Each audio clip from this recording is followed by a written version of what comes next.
Okay, so for today's vlog, ang gagawin natin is ito, multiple panel to. Bale, ito, sinusian yung sasakyan ni sir.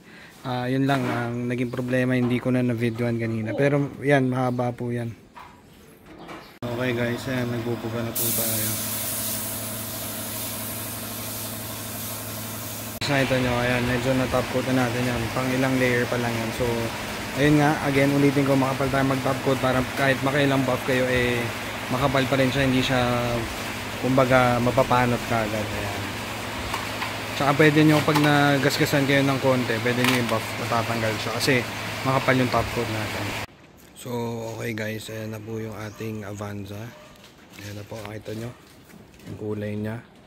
Tapos mamaya gagamitan natin ng scan grip para makita nyo na original paint code po yung ginamit natin dyan.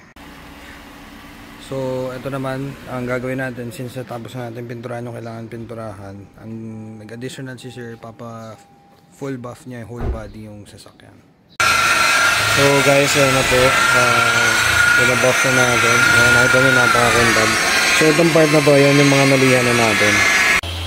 So, ayan guys, pinabuff na po natin yung buong katawan ng sasakyan. Nag-additional po si sir kasi ang whole body buffing natin is 4.5 po yan. Kasi meron na siya mga light scratches tsaka mga swirl marks sa kotse niya.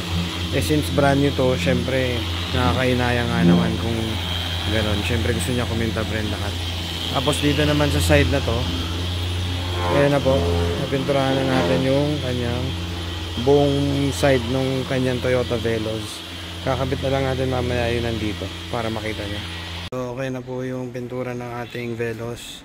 Para walang nangyari. Via paint code po yan guys. Ano.